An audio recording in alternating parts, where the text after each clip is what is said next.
let's talk about the three books that I finished in October, starting with Blood Moon by Brittany S. Lewis. Be nice. I'm finding it. It take you that long to find it? It does. I heard a lot about this being a redemption arc for Bonnie Bennett from The Vampire Diaries.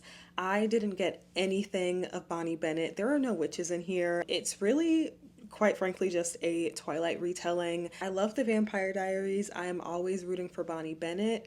I love to hate Twilight, so take with that what you will. If you are a fan of Twilight, if you are a fan of a lot of tropes in romantasy, I think you would enjoy this, but I had better expectations for this and it kind of just fell flat. The next book that I have is I, Medusa by Ayana Gray. This was sent to me by Penguin Random House, and this is a physical arc, so it's not out yet. It comes out November 18th. Really enjoyed this. I did a buddy read with Brooke, and I think we both had a good time. I went into this expecting like a villain origin story. By the end, I would be rooting for Medusa as like the evil person who embraces their evil and it's justified why they're evil. But it's really about Medi, who is a black girl with locks, and she is dealing with all of the expectations put on her by her parents, by gods and goddesses, by her sisters. I will say that I got to the end of this expecting a bit more, but overall the book was fine. Like, I enjoyed the story. I enjoyed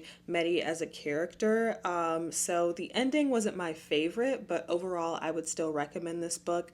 I am excited for this to come out and I can't wait to see what other people think about it. Last but not least is What You're Looking For Is in the Library by Michiko Aoyama. I read this for book club at work and it was the perfect read. This follows 5 different people in Tokyo and all of them are going to the library looking for one thing and getting something else. Their librarian will recommend them a singular book that seems obscure and not really fitting into what they are specifically looking for, but that book ends up changing their perspective very slightly, and then that ends up changing their lives. And it's very cozy and it makes you reflect on life.